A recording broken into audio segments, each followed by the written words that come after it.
Capítulo 16. En el camino. Desde que inició la universidad, Laura tenía un pequeño negocio de postres elaborados por ella misma. Los vendía a sus vecinos y compañeros universitarios y además había conseguido venderle al mayor a un par de personas de otras universidades, por lo cual le estaba yendo bastante bien.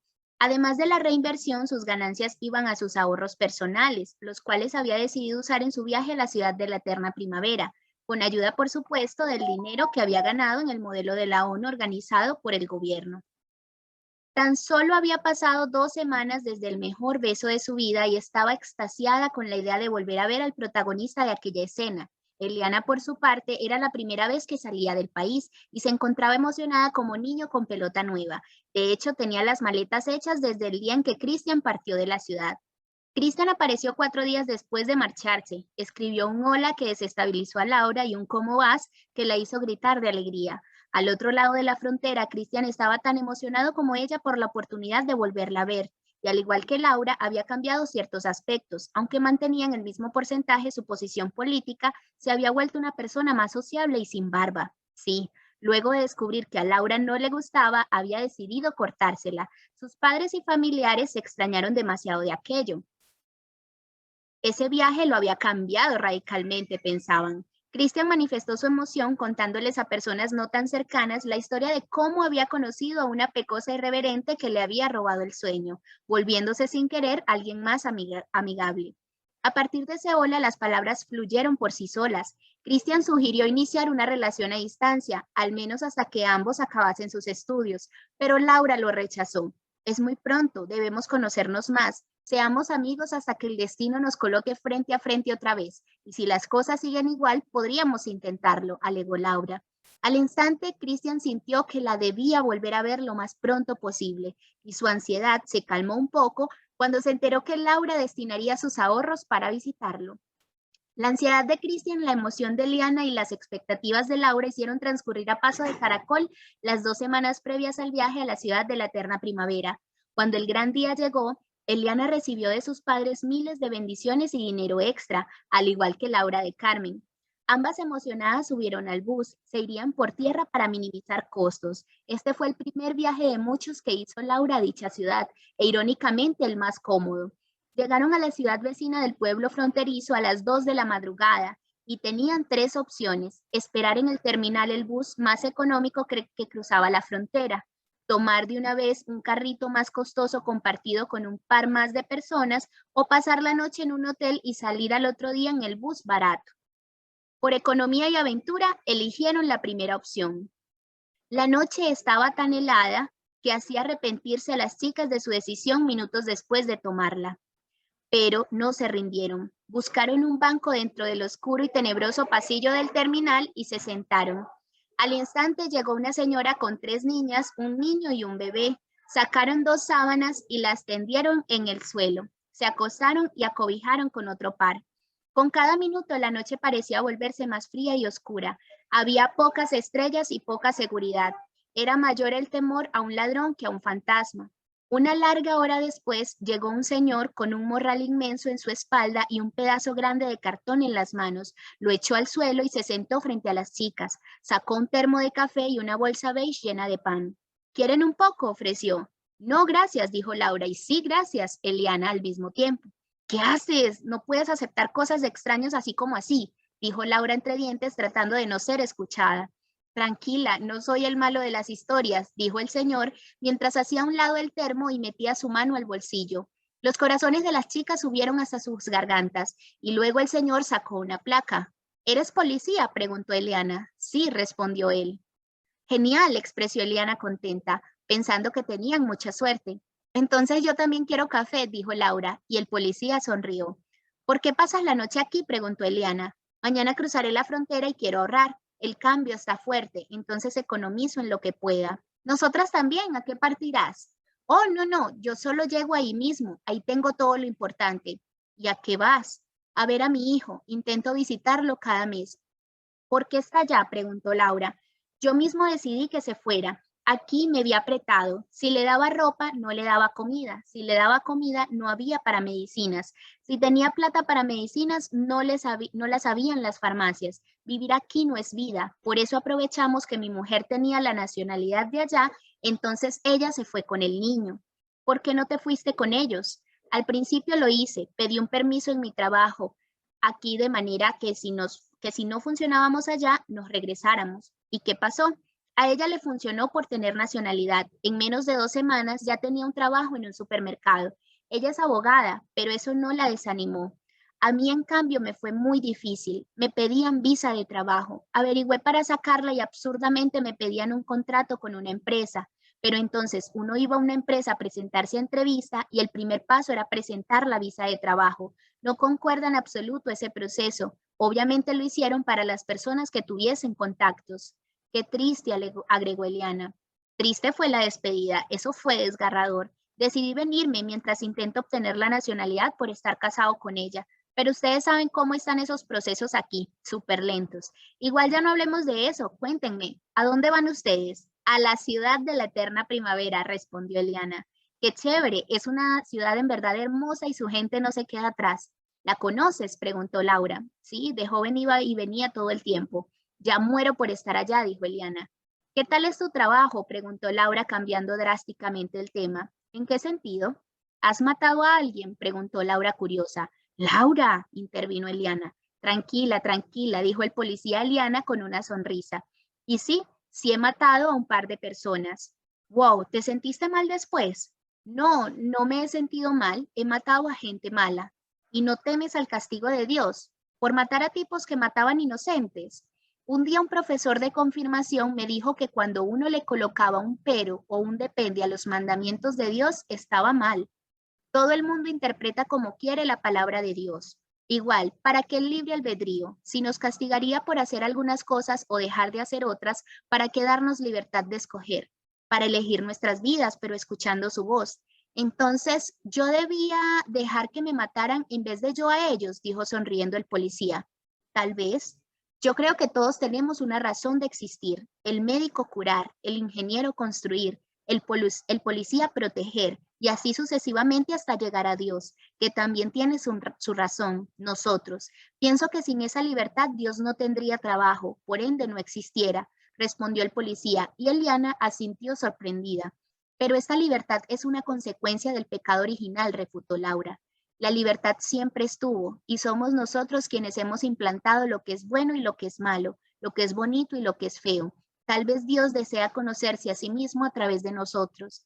La noche con el policía, el café, el pan y la familia que dormía en el suelo se descongeló y pasó rápido.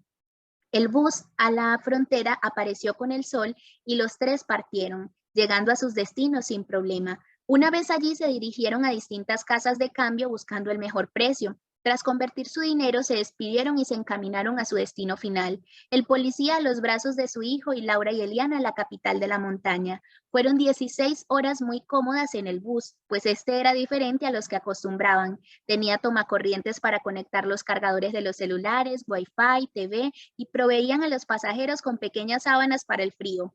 Jugo, galletas, algún pasabocas y unos audífonos. Ya se notaba que estaban en otro país.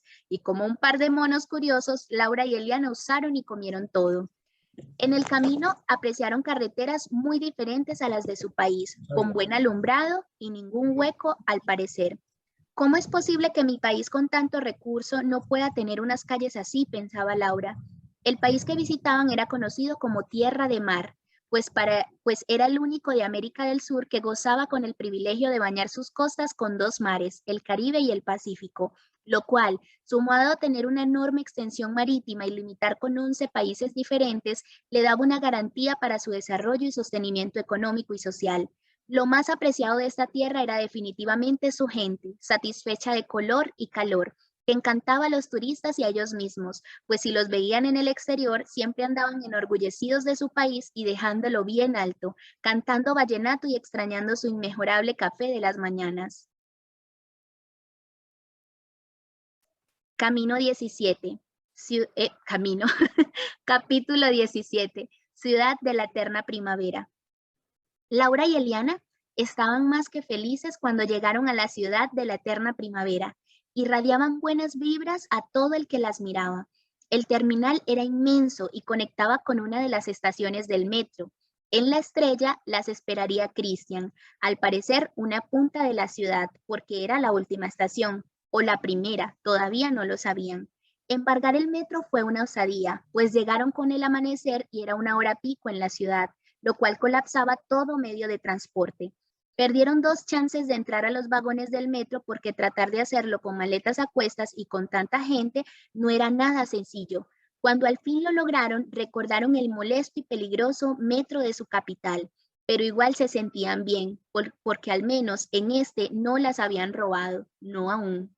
La ciudad era tal cual como la habían imaginado, simplemente maravillosa, rodeada de montañas, un clima neutro y personas de esas que dan los buenos días hasta a los animales y te acompañan hasta el sitio que buscas cuando pides una dirección. La diferencia más grande que notaron con respecto a su ciudad natal fue el montón de luces. Era una localidad llena de luz, pero no de estrellas, ni mucho menos de la luna, sino de edificios, pantallas LED y vallas publicitarias. Eran tantas que parecía una Nueva York sobre montañas. Hay que mencionar que la ciudad pertenecía a un departamento enorme y además de miles de empresas en edificios gigantescos, en sus alrededores tenía granjas y fincas que, beneficiadas por su clima, favorecía la cosecha de diversas especies y la producción del café divino, característico de todo el país en sí. Apenas habían conseguido sentarse cuando una voz del metro anunció la última parada, la estación destino de ambas. Se bajaron del vagón y subieron escaleras, para luego bajar otras, deseando dentro de ellas no haber sido tan exageradas al empacar las maletas. Al descender del último escalón, Laura vio a Christian, estaba irreconocible, su barba había desaparecido y había ganado peso, que no le sentaba nada mal. ¿Cómo es que en 2 semanas cambiaste tanto?, preguntó Laura sonriendo desde el final de la escalera. ¿Ese es tu mejor saludo?, respondió Christian desde la puerta de un taxi con otra sonrisa inmensa. ¿Nos ayudas con las maletas?, agregó Eliana entorpeciendo las sonrisas enamoradas. Christian se acercó a Laura y le dio un abrazo que pareció durar años, y Eliana, como buena tercera, arruinó el momento apresurando al par de tórtolos. El taxista no se molestó en bajar y abrió la maletera del carro desde su asiento. Christian ayudó a las chicas a subirlas, luego embargaron el taxi los tres en la parte trasera y emprendieron el recorrido hasta el hotel, que quedaba tan solo a unas pocas cuadras de la casa de Christian. «Christian, ¿eres tú?», preguntó el taxista. «Don Pablo», contestó Christian adivinando. «Pero muchacho, ¿cuánto tiempo?» «Demasiado, ¿cómo está todo?» Muy bien, muy bien. Andrea está muy bien también». «¿Quién es Andrea?», preguntó Eliana. «¿Quién es esta jovencita?», preguntó don Pablo, refiriéndose a Eliana. «¿Tu nueva novia, Christian?» «No, no, no», respondieron Christian y Eliana casi al mismo tiempo. «Las dos son amigas extranjeras». «Pensé que eran de la costa por el acento. Son de la tierra del verdulero, ¿no?» Para Laura era bastante molesto que el nombre de su país se redujera a la tierra del verdulero, como si este fuese el único habitante, o peor aún, el más importante. «No es su tierra, es nuestra», respondió Laura sin disimular su molestia por el comentario.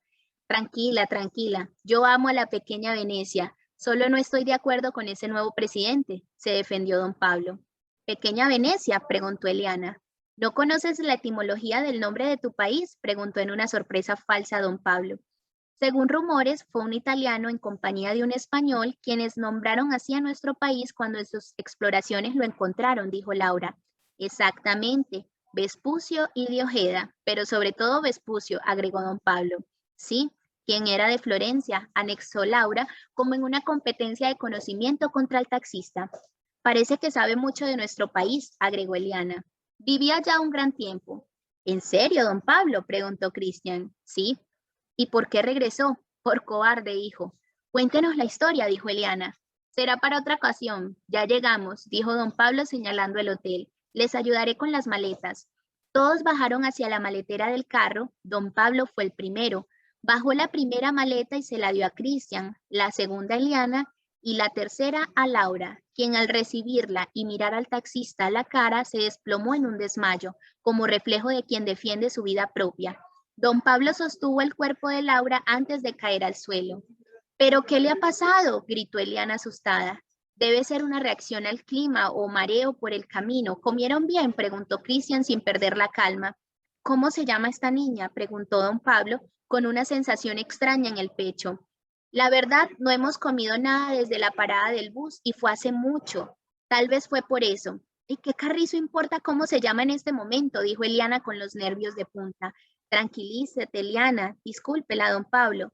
Don Pablo tuvo que marcharse por llamado del trabajo, pero le dio su número de teléfono a Cristian por si la pecosa se agravaba. Mientras Eliana registraba a su amiga desmayada y a sí misma, Laura despertó en el sofá de la recepción del hotel con Cristian a su lado. ¿Cómo estás? Ya pedimos un almuerzo. ¿Te duele algo?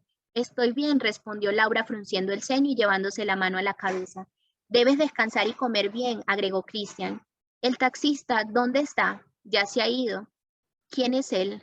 ¿Por qué tanto interés, Laura? Solo tengo curiosidad. ¿Quién es Andrea? Andrea era mi novia, pero hace ya bastante, solo que fue algo formal y compartí mucho con su familia. Ese taxista es su padre. O sea que es tu ex suegro, por así decir. Sí. Gracias a Dios ya despertaste. Estaba tan asustada de que algo te pasara, interrumpió Eliana mientras la abrazaba torpe y fuertemente. Cristian, si quieres, ve a tu casa, nosotras arreglaremos todo y nos vemos por la tarde, dijo Laura en un intento de parecer simpática. ¿Segura? ¿No necesitas nada más? Sí, ve tranquilo. Apenas vio salir a Cristian del hotel, Laura, como tragándose un mal bocado, miró a Liana con ganas de llorar. ¿Qué pasó, Laura? Ese hombre, Liana, ese hombre. Cristian te tiene loca. No, el taxista, Liana, el taxista. ¿Qué pasa con él? Es el de las fotos. ¿Cuáles fotos? Es mi padre, Liana, es mi padre. Bueno, y ahora vamos con el último capítulo del día, capítulo 18. Carmen. A ver cómo vamos. Bien. Carmen tenía 9 años cuando fue entregada a su madrina para que la criara. Su padre se había ido del hogar con una mujer que practicaba brujería, y a pesar de esto, Carmen lo consideraba su Dios, su ejemplo y su mayor amor. Recordemos que Carmen es la mamá de Laura. Moreno, fuerte, con una cabellera lisa y larga hasta el cuello, respondía al nombre de Alberto.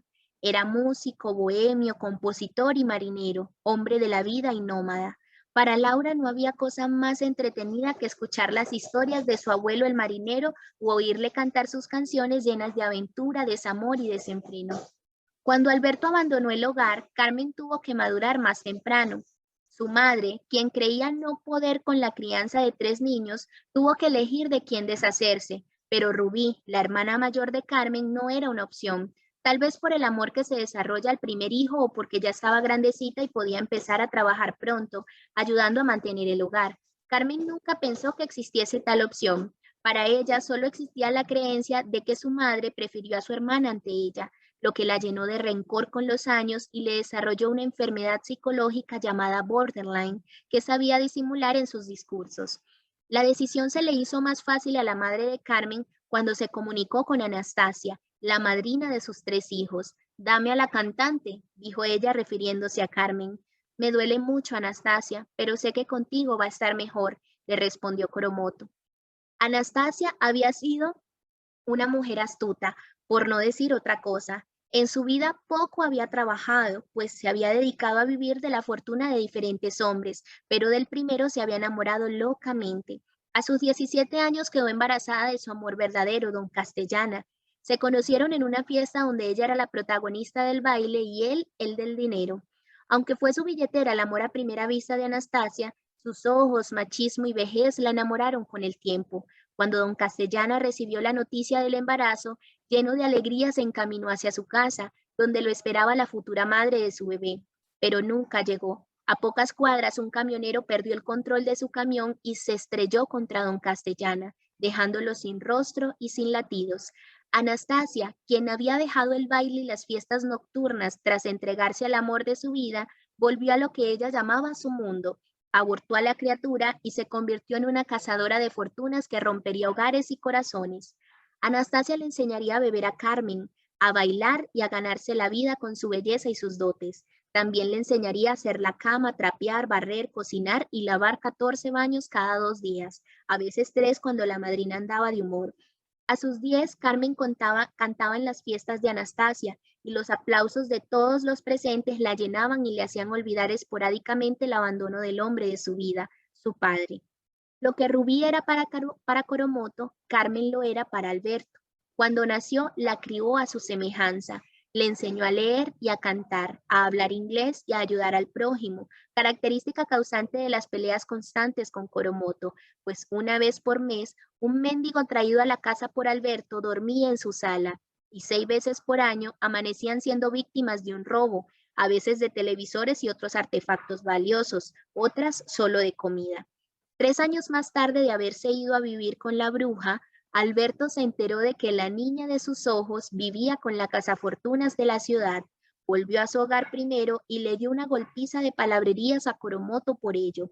Alberto fue a la casa de los 14 baños a recuperar a Carmen y Anastasia no intentó pelear. Él era un hombre con más mundo que ella y la hiena no se metía con el león. Alberto abrazó a Carmen. No te preocupes, tu padre es aquí, nada te faltará, le decía y ella no escuchaba. Ya no era la misma niña que idolatraba al papá, ahora era la cantante y ama de llaves de su madrina.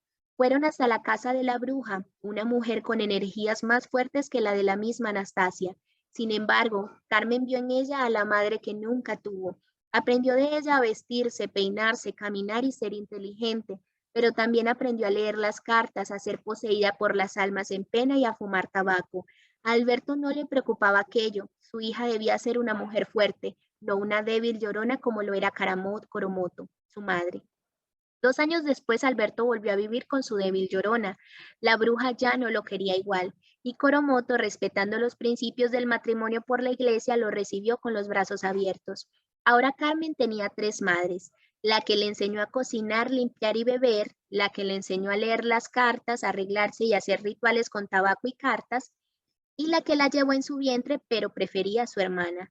Con los años adoptó lo que prefirió de sus 3 madres. De Coromoto la costumbre de ir a misa los domingos, de la bruja conservó el tabaco y la fuerza, y de Anastasia el beber, la fiesta y el amor por los hombres mayores y sus billeteras. Carmen siguió adelante a pesar de su desordenada infancia y adolescencia, y logró conseguir mayor éxito que su hermana Rubí y su hermano pequeño. Se convirtió en la alumna destacada de todas sus clases, en el amor imposible de compañeros de escuela y en la estudiante favorita de don Pablo Arévalo, uno de sus profesores universitarios y el padre de Laura.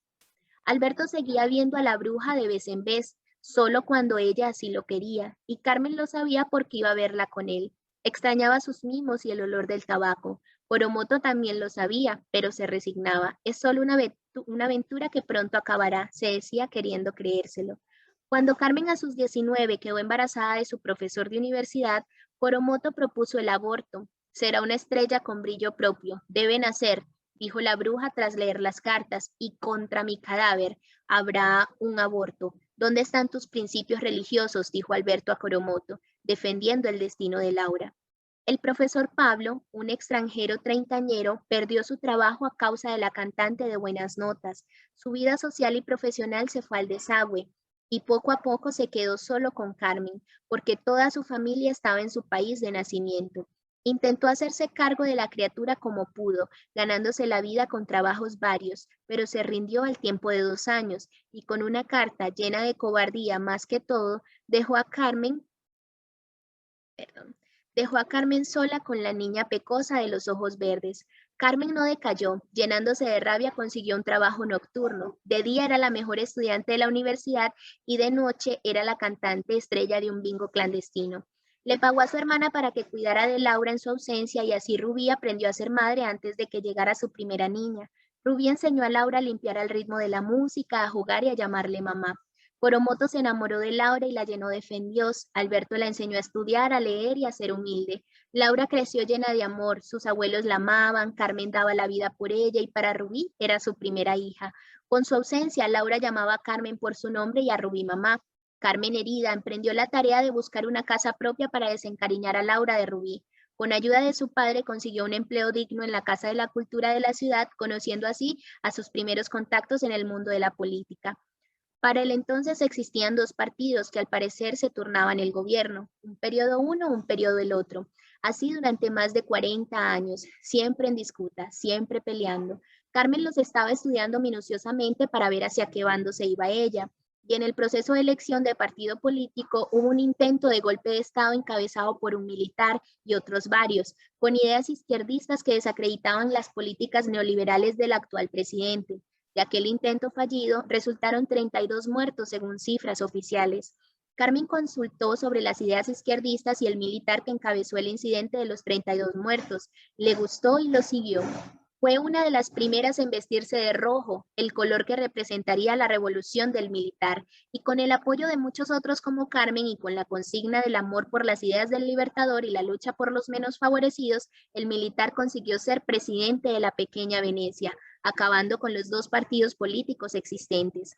A Carmen, su pasión por la política le creció con Laura y su entrega al partido izquierdista aún más. Consiguió una casa en un conjunto privado, poder y dinero. En su vida solo hacía falta amor, más que el que podía ofrecer Laura.